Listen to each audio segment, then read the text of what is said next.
Hey, welcome to the Oversteer Pamphlet. My name is Rob, and I'm the host of this one-man show coming to you every Monday, 6 a.m. UK time, except this one is not coming out on a Monday because the Grammys happened Sunday night, technically.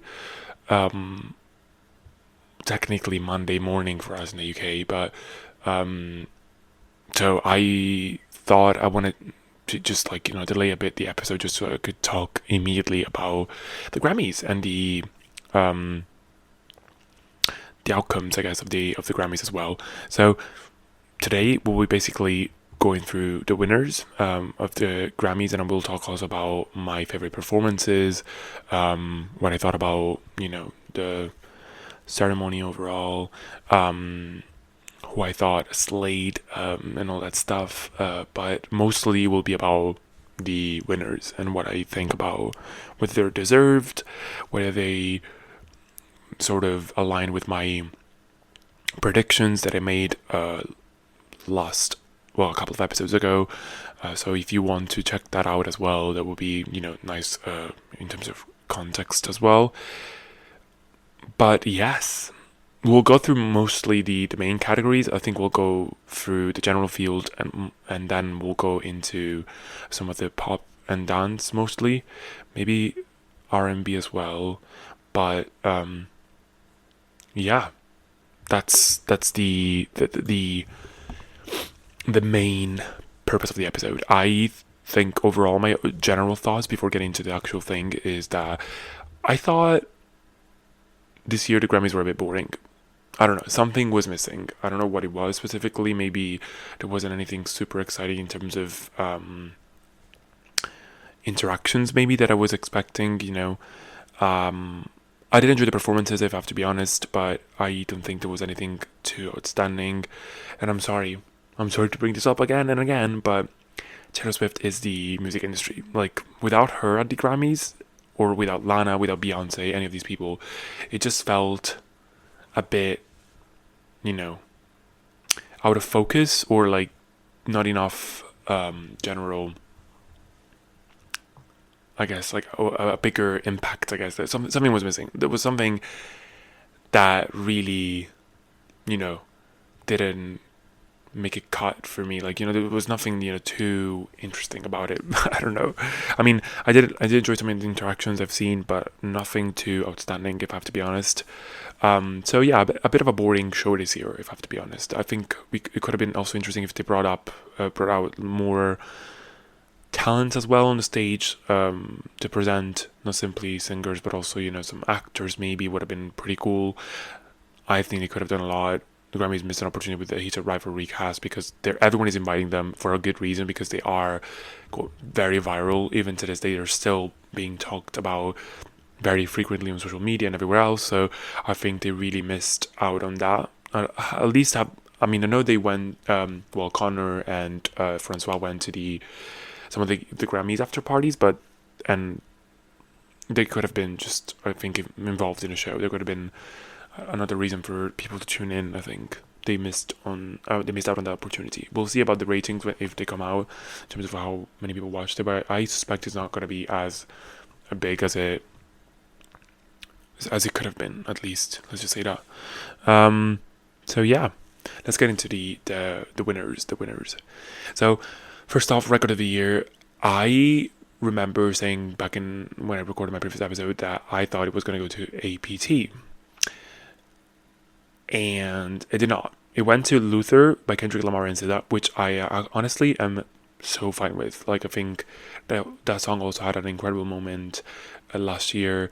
It was very much celebrated. It was really, really cool. So I also, in my wishes, I wanted to have Abracadabra. That's such a mouthful.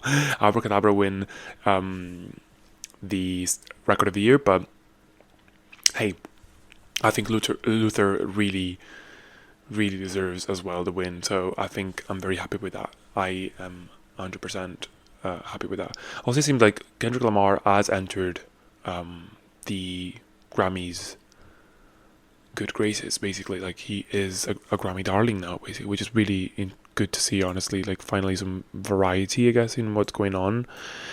So, yeah, I'm happy about this one. Now, next, album of the year. We had so many nominees. I think I did roughly touch upon. Well, my personal favorite would have been Mayhem by Lady Gaga. Wished for that one to win, but I also thought the BT Mas Photos was also a pretty good entry here, and it did win. And I think this goes very well in hand with Bad Bunny's performance at the halftime show coming up. I think it's next weekend, or is it this Sunday? I think it is this Sunday. Actually, this Sunday, yeah. So that's amazing. I'm very, very much pumped about that. So I think this also sort of I like the parallels between this and last year's Kendrick Lamar win hand in hand with his performance at the Super Bowl. So this is pretty cool. I really think he deserves. Also, he looked fine as hell. Yeah. Yesterday, 2 days ago, I guess in the US, he looked fine as hell. I am impressed. So, anyways, also, either way, congrats to Sabrina for the nomination. Mayhem also deserved nomination in that sense. I really wanted that to win, but I'm okay with Bad Bunny taking it home. I think he's having an incredible run, and he deserves the support from the industry. So, yeah, congrats, Benito. You deserve it. Song of the year. Now, this probably is the most controversial one. I think personally, at least. Please don't come for me. I love Billie Eilish, but Wildflower winning this is just ridiculous to me. I thought also that song came out in May 2024. So how is it still able to compete with the songs that were that came out in 2025? It's not even like the cutoff point. I think it's like somewhere around October 2024 till October 2025. So how did this even? I'm shocked. I mean, I understand the song is like, he has an important message. It's very generational in that sense, but I don't care. Like, song of the year being Wildflower or Billie Eilish. I'm sorry. Like, if you go down the street here and ask people to sing it, probably just teenagers will be able to maybe sing you this song, and it's fine. But it's not something that was everywhere on the radio, and it was something composed so interestingly that deserves to like win over all the other nominees. Like, I'm sorry, that's ridiculous. I am shocked. Anyways, that's just the way it is. I mean, I really don't agree with this. I think the nomination was already more than enough. I already was shocked about the nomination, I think, in my previous episode about this. But the win, I'm sorry, that's crazy.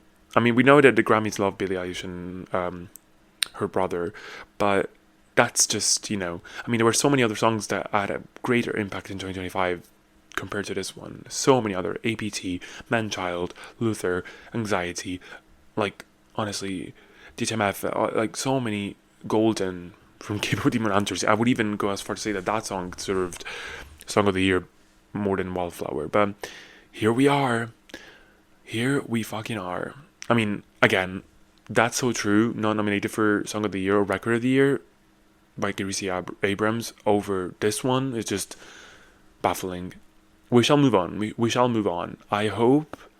And this also sort of makes me scared for Billie Eilish's future in that sense, because I think, as the Grammys are, like, at the moment, they keep on awarding her for a very specific Grammy bait song, which is, something like this. And I'm scared that she's going to keep on doing this type of genre of music.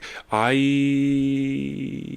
was not the biggest fan of Hit Me Hard and Soft. Some of the songs in there are very, very good, but overall the project seems pretty much the same-ish. I know it's it was streamed like so much when it came out and everything else, but I think it lacked a bit of, a bit of secret sauce or like an evolutionary moment for her. Like it seemed like pretty much same old for Billie Eilish. So I'm scared of, because she keeps on getting nominated and winning for stuff like this, that she's gonna keep on doing it, because I really truthfully would want for her next project to be something completely different and new and fresh and whatever, and for her to like branch out. But I think this is just gonna make her cave in. I hope it's not the case, and just like, just do the same collaboration with her brother. I hope not. My biggest wish is for her to like switch it up. And technically, the Grammys are supposed to celebrate that, to celebrate change and celebrate evolution, the evolution of an artist. So for Song of the Year to go to this is just like not in the Grammys' best interest and in Billie Eilish's best interest, I would say. So, yeah, that's fine. That's okay. I'm fine. I'm fine. Best New Artist, Olivia Dean. I did predict this, and I think that was pretty much clear. I'm very happy with it. She deserves it. She is a very Grammy-coded artist in that sense. She's following in the steps of, the greatest British artists like Adele. Like she's in that category. So that's just, very nice to see. And also loved seeing her interactions with Olivia Rodrigo, Olivia x Olivia interactions. That was really good. So very fun to see, honestly. But yes, I think, again, as I said in my predictions, anyone in this category deserved, except Alex Warren. And I'm glad he didn't win much, to be fair. So sorry, just like not my type of music. So that's just the way it is. Anyways, Producer of the Year, Circuit winning. I am very happy with it. I think I did sort of predict this one as well. So I mean, his work has been incredible this past year, specifically, at APT, Abracadabra, like Disease, It Girl by Jade, Mayhem in general, the album, Red Terror by the Weekend. Like, he's done so much, and I think he's just, very well deserved. He seems to be, really doing it. So that's amazing. Now then, Songwriter of the Year, Amy Allen. Deserved. She wrote APT. I think I sort of predicted this one as well. She wrote APT. She wrote Handlebars. She wrote Just Keep Watching. She wrote Manchild. She wrote Tears. Like, so many hits. So very much deserved. Now let's go into pop and dance electronic awards. We have Best Pop Solo Performance. Messi Below Young won. I am okay with that. I think she has had also a great year, and this is like a good award to give her, to at least, a symbolic award for her. Best Pop Duo Group Performance. Now, I did want APT to win this one, and it went to Defying Gravity, which I'm also very happy about, but I also here don't understand how these things work, because Defying Gravity is not an original song, so I'm not entirely sure why we're awarding something like this. I mean, I'm not, I guess, mad at it, because I think with the snubs they've received at the Oscars, this was sort of like a, reply from the Grammys and supporting both Cynthia and Ariana Grande. So that's good. Realistically, this should have won. Like, so if in an ideal world, I guess Wicked should have won at the Oscars, so that this award could have gone to something like Golden or something like APT, to be quite frank. So, but I mean, again, in the greater scheme of things, and given what's happened to Wicked and the disrespect, I think this is at least a good award for them. Now, Best Pop Vocal Album went to Mayhem, Lady Gaga. I am so glad that this went to Mayhem. This is like, very well deserved. I think it's good. At least she, Lady Gaga managed to get some awards here, even in the Best Dance Pop Recording with Abracadabra and Dance Electronic album instead going to Eusextra. These were all great wins, I think. I'm very happy for also FKA Twigs, as I said. But yeah, I mean, Lady Gaga at least managed to bring something home, and she is, I think, like 16 awards nominated. Awards winner, Grammy Awards winner. So that's really, really nice. Yeah, and then I also very, very happy for Tame Impala for winning Dance Electronic Recording for End of Summer. Very, very well deserved. So that's incredible. Yeah. And then the Gesaffelstein remix of Abracadabra also won in Best Remix Recording. So very happy about the Dance Electronic wins here. So amazing. We're gonna skip rock, to be fair. I am not, as I said, I didn't really listen to much of that. But we're gonna go into Best R&B Performances.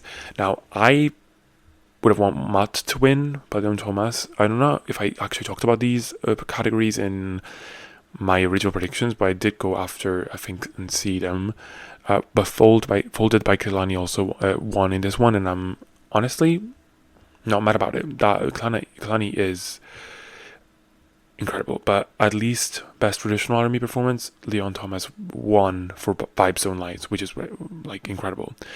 Best R&B Song, Folded by Kehlani, amazing. I'm so up for it. An R&B album by Duran Bernard, I think that's actually pretty cool. But again, I just want to say that Flo being nominated for this, Access All Areas, that's such a win in itself. Very happy about that. And then, I mean, I got what I wanted with Best R&B Album, which is Mutt going to Leon Thomas, which is, you know, all that I could ask for. Best Rap Song going to TV Off, Slivo. I do think maybe Sticky could have won as well. That was such a good song, produced in terms of production as well, but also in terms of performance, I think. And then Best Rap Album going to Gen X by Kendrick Lamar, super fine. I also think maybe Chromacopia could have won this one, but it's fine. But yeah. Now, let's talk about my overall thoughts about the awards, like the performances, I guess.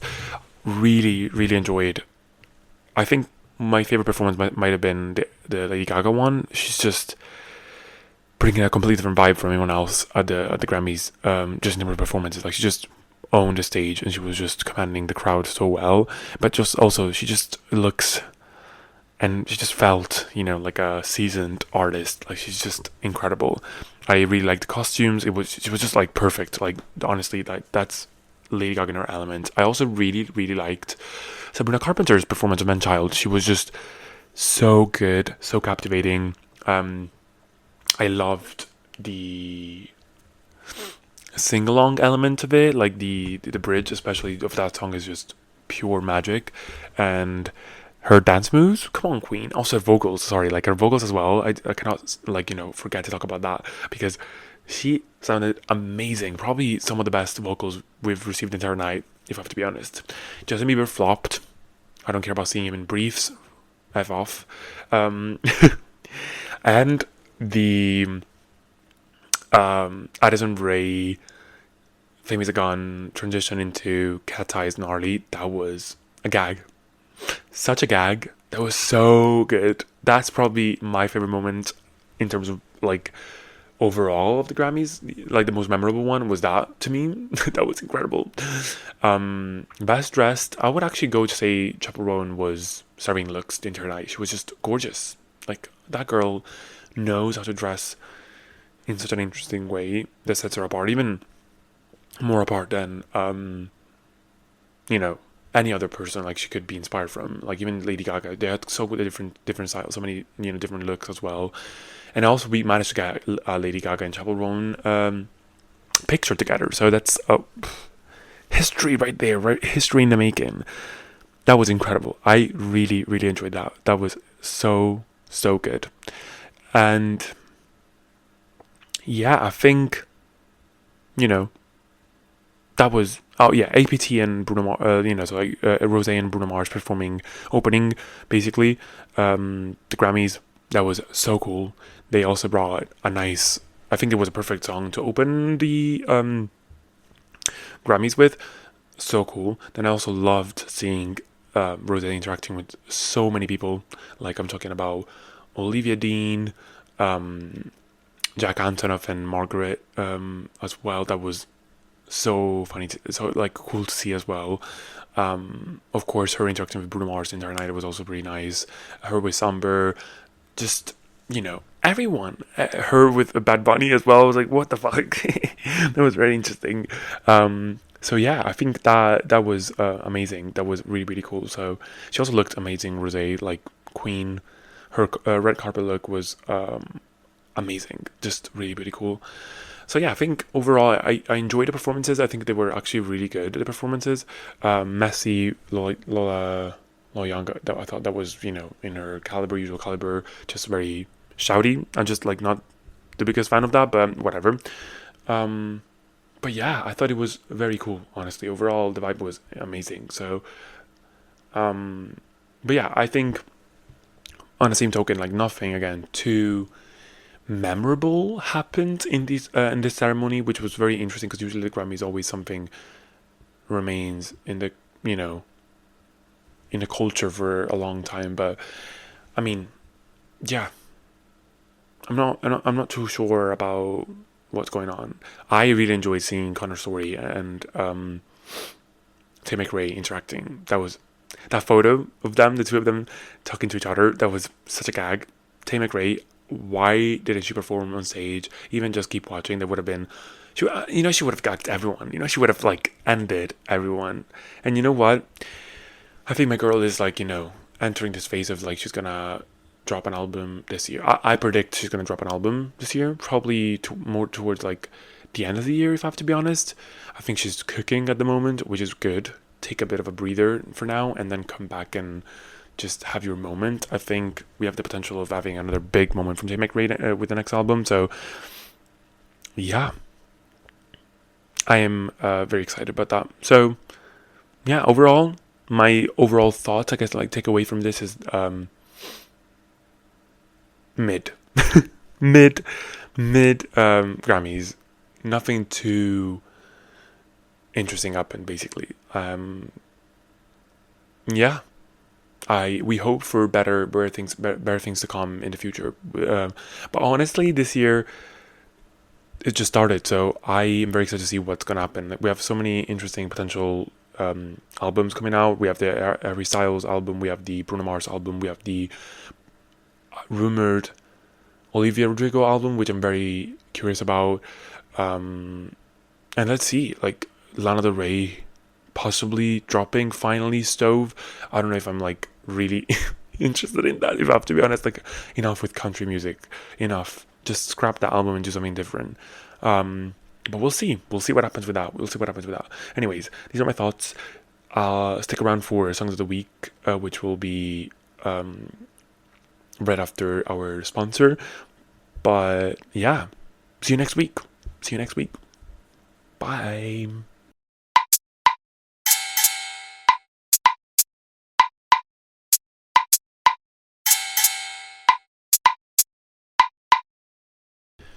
Summer is basically around the corner, like at least for the delusional minds like me. I think summer is just like, gearing up to start very soon. And so for that, I need to also be gearing up for any summer look that I'm planning. And I have such a good deal for you guys, specifically for my fashion girlies. I think this is going to be big this summer. I think this is going to be a big summer trend. But basically, this all started because I realized recently that I wanted to still have some form of sun protection this summer, but I refuse to be ugly about it. Like I'm wearing a hat, and if I wear a hat, it has to be doing something for the outfit at least. And that's how I fell down the Eric Javits rabbit hole. Eric Javits is a designer accessories brand known for the very iconic oversized sun hats. The kind of you've definitely seen in fashion editorials or at red carpets or like even on Sex and the City, something like that. Like Samantha made them iconic, but they stayed iconic because they actually work. What's really cool is that the hats are made with this patent squishy material, which means you can pack them in a suitcase, crush them a little, travel with them, and they still keep their shape no matter what. No floppy, sad hat energy. Plus, every hat has UPF 50 plus protection. So you're actually protecting your skin while still looking fabulous. Everything is handcrafted in New York, sold at places like Saxon, Bergdorf, Goldman, and it really feels like one of those investment accessories that instantly elevates whatever you're wearing, even if it's just like sunglasses and vibes. Right now, you can get 20% off anything on their site, including sale items, with my code Overshare Pamphlet at ericjavits.com. I do earn a commission when you use my code, so you are also supporting the podcast by purchasing through the link in the description of this episode. So again, ericjavits.com, code Overshare Pamphlet. Thank you so much for sponsoring this one. I am so excited for you guys to check their website out and buy anything, to be fair. Thank you.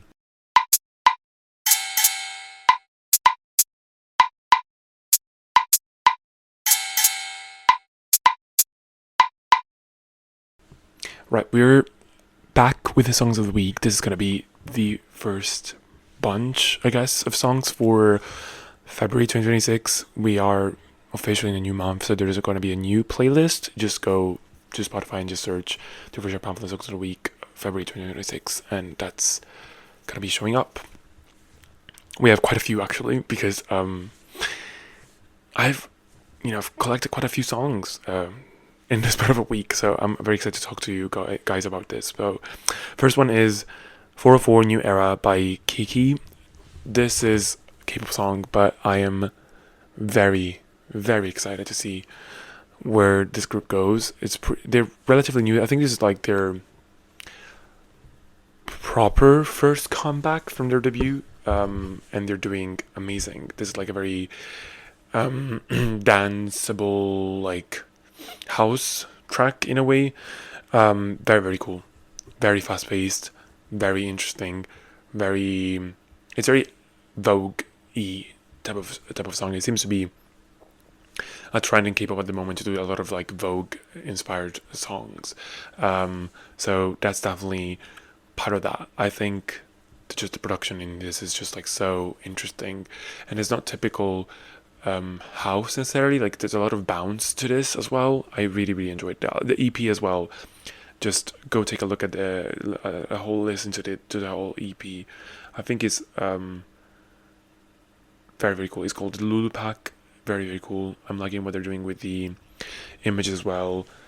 It's very interesting. I think the video also looks amazing. Their choreo just slaps. But give it a listen. If you wanna be on the lookout for anything new, this is it.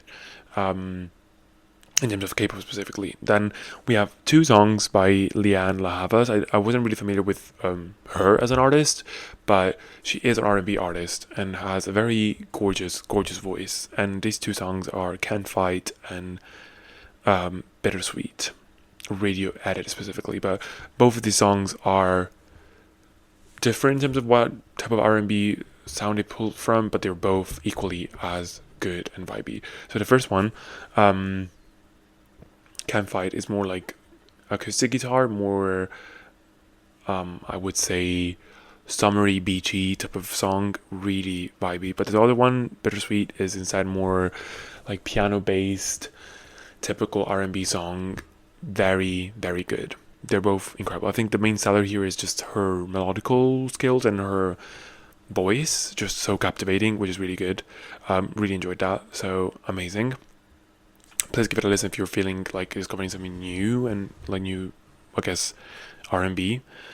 I mean, maybe she's not new for you guys because she seems to be quite popular, but very cool stuff. Then I have Melanie Martinez coming back. I was so shocked to hear about this. Like, I didn't know she was coming back. Apparently, there's a new album on the horizon for her as well.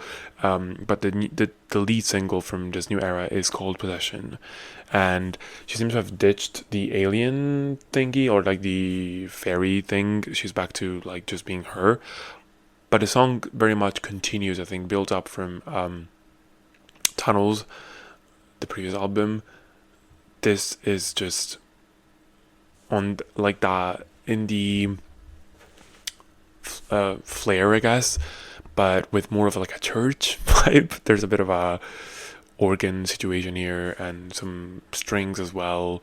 There's some, bells going on as well. It very much invokes church as well a bit. But there's also that indie band vibe to it, which is very interesting. So I'm very excited to see. The song is good. I don't know if it's like the best lead single choice. I'm not sure what's going to be in the album, but it's still very catchy. I still think it's quite interesting and quite Melanie Martinez coded. So only her, it's her sound. She is the only one who can do her sound like that. So amazing. Then I have Got to Be Good by God Street Park and Pip Millett. This is like a very jazzy song. I really, really enjoy it. I'm getting my jazz back, as I told you guys in the previous episodes, but this is good. I like the singer's voice so much, and also the little melodies that they do in towards the end of the song as well. They're just so nice, very groovy, very cool, very jazzy. I'm really excited about this. And then I also have Signs, Jordan Raki. I think there's a bit of a overlap between jazz and R&B in this song, but also some synth work in the back with the bass specifically. Just so captivating, and I like the production about this so much. There's also a bit of like a choir-y, like harmony situation going towards in the middle of the song actually as well. Really exciting stuff. I think there's a lot of good music, and I'm very excited to see what's going to happen in the future in terms of, I want to see more jazz in my playlists. So be on the lookout for that, because I will be adding more jazz songs. If you're feeling the same vibe, just keep on tuning in, and I will be providing you jazz music. Fortunately, hopefully, we'll see. So, yeah. Anyways, these are the songs. You can check them out as usual. You can support the podcast by, just listening, sharing, doing whatever, following me on my socials. But anything else, I hope you have a good week overall. And we're finally into February. We've ditched January blues for good. We're looking up, guys. Chin up. Summer is around the corner, and well, most importantly, spring first. So, yeah. See ya in the next episode. Bye.